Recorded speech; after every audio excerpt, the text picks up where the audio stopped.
Assalamualaikum warahmatullahi wabarakatuh. Bismillah, walhamdulillah, wassalatu wassalamu ala rasulillah, wa ala alihi wa sahbihi wa mawalah.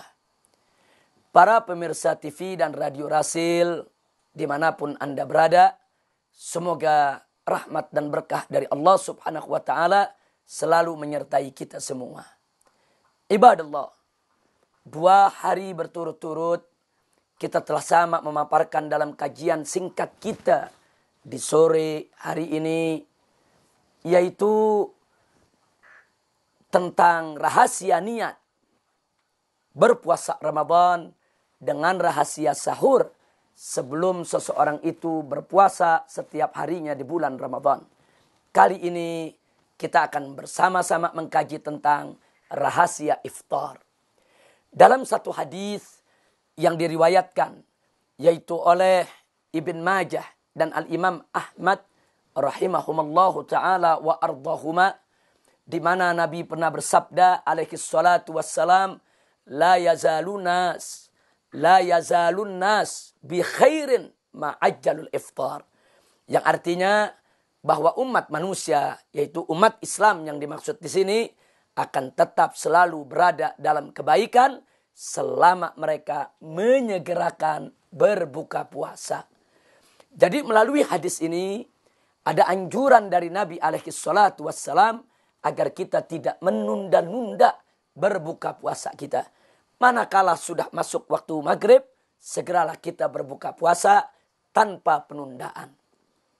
Nah, berkenaan dengan ini, marilah sama-sama di hari yang berbahagia ini, di bulan yang penuh keberkahan ini, sama-sama kita melihat, sama-sama kita sejenak mengkaji tentang bagaimana cara iftar Nabi kita tercinta Sayyiduna Muhammad sallallahu alaihi wasallam. Dengan singkat bisa kita sampaikan di sini bahwa cara iftar Nabi alaihi salatu wassalam, yang pertama, beliau selalu menyegerakan berbuka tanpa pernah ditunda. Dan yang kedua, beliau selalu berbuka dengan tanpa meninggalkan basmalah dan doa sebagaimana beliau ajarkan kepada umatnya. Bismillahirrahmanirrahim. Allahumma laka sumtu wa bika amantu wa ala rizkika aftartu. Luar biasa. Nabi selalu membaca doa tersebut ketika beliau berbuka puasa, dan doa itulah yang diajarkan kepada segenap umatnya. Itu yang kedua.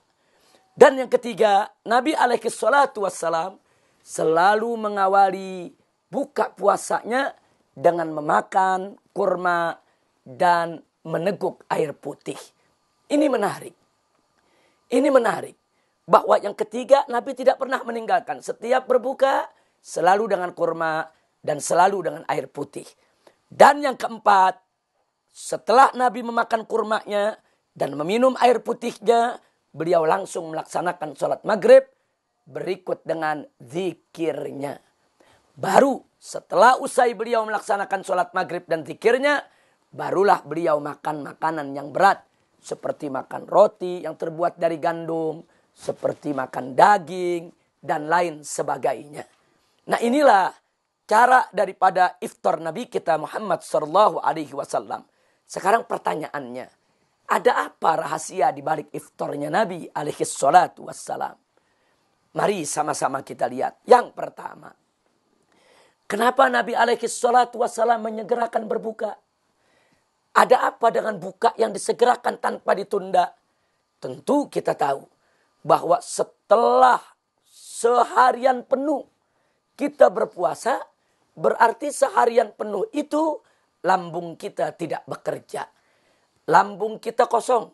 Tidak menerima makanan. Tidak menerima minuman seharian.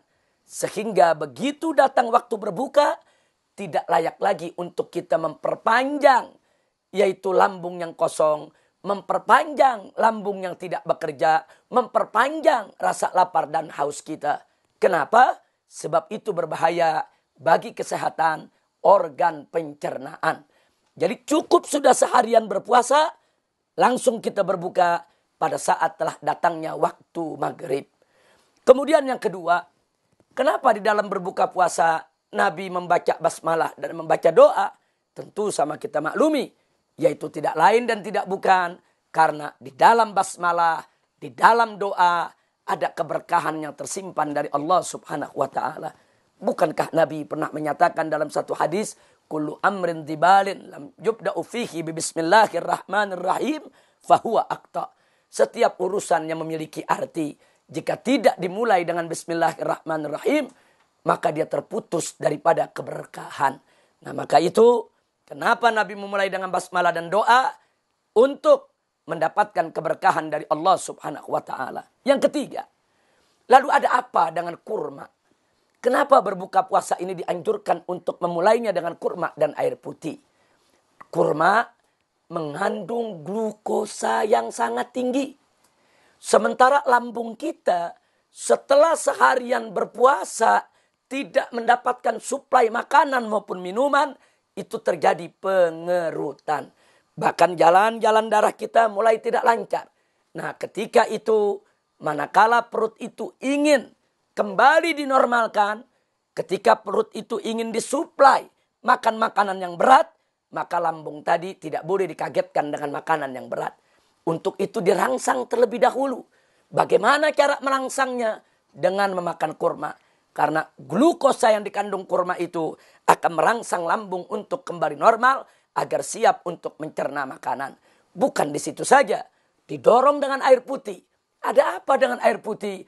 Air putih untuk mempercepat sirkulasi daripada glukosa tersebut di dalam tubuh dan di dalam darah. Sehingga darah yang semula yaitu mulai tidak lancar karena seharian kita tidak makan, tidak minum, segera mendapatkan suplai glukosa. Begitu juga lambung yang mulai mengerut karena menahan lapar sejak pagi. Maka begitu mendapat suplai glukosa tadi, dia mulai kembali secara perlahan, yaitu menjadi normal, hilang kerutannya, darah juga mulai terbuka, sehingga siap untuk mendapatkan suplai makanan yang berat. Subhanallah. Jadi kenapa Nabi makan korma terlebih dahulu? Ternyata di dalam korma ada glukosa yang bisa menormalkan kembali daripada lambung, begitu juga melancarkan jalan darah. Kenapa harus didorong dengan air putih? Untuk mempercepat sirkulasi, yaitu glukosa tadi di dalam tubuh maupun di dalam darah seseorang. Lalu kenapa setelah itu Nabi tidak langsung memakan makanan yang berat? Di sini yang perlu kita catat. Setelah lambung tadi mendapatkan suplai glukosa yang dikandung oleh kurma, setelah air putih membantu percepatan sirkulasi, maka lambung dan seluruh jaringan tubuh kita membutuhkan beberapa saat agar kembali menjadi normal lagi. Ya, membutuhkan beberapa menit waktu, membutuhkan beberapa waktu jeda agar dia bisa menormalkan, yaitu kondisinya kembali di dalam menerima suplai makanan yang berat. Nah, karena itulah Nabi melaksanakan sholat maghrib. Dengan beliau melakukan sholat maghrib, beliau berzikir. Itu waktu bisa 5-10 menit. Nah, itu bisa digunakan untuk melaksanakan sholat dengan zikirnya. Dalam waktu 10 menit, maka sirkulasi yang terjadi di dalam tubuh, glukos yang disuplai oleh korma tadi, itu akan kembali menormalkan jaringan tubuh kita untuk siap menerima suplai makanan berat. Ditambah lagi, sholat itu ada gerakan-gerakan. Ada berdiri, ada ruku, ada i'tidal, ada sujud, ada duduk. Yang gerakan-gerakan ini makin membantu sirkulasi glukosa tersebut agar lebih cepat memulihkan daripada lambung maupun organ-organ pencernaan yang lainnya. Subhanallah. Pantas Nabi sholat maghrib dulu. Pantas Nabi zikir dulu. Pantas sebelumnya Nabi makan kurma dulu. Didorong dengan air putih dulu. Setelah Nabi selesai melakukan sholat dan zikirnya, barulah beliau memakan makanan yang berat. Biasanya beliau memakan roti yang terbuat dari gandum. Ditambah dengan dagingnya. Ini semua makanan keras. Seperti kita di Indonesia memakan nasi. Kemudian dengan lauk pauknya. Ini semua makanan keras. Jangan langsung kita memakan makanan yang keras ketika kita berbuka puasa.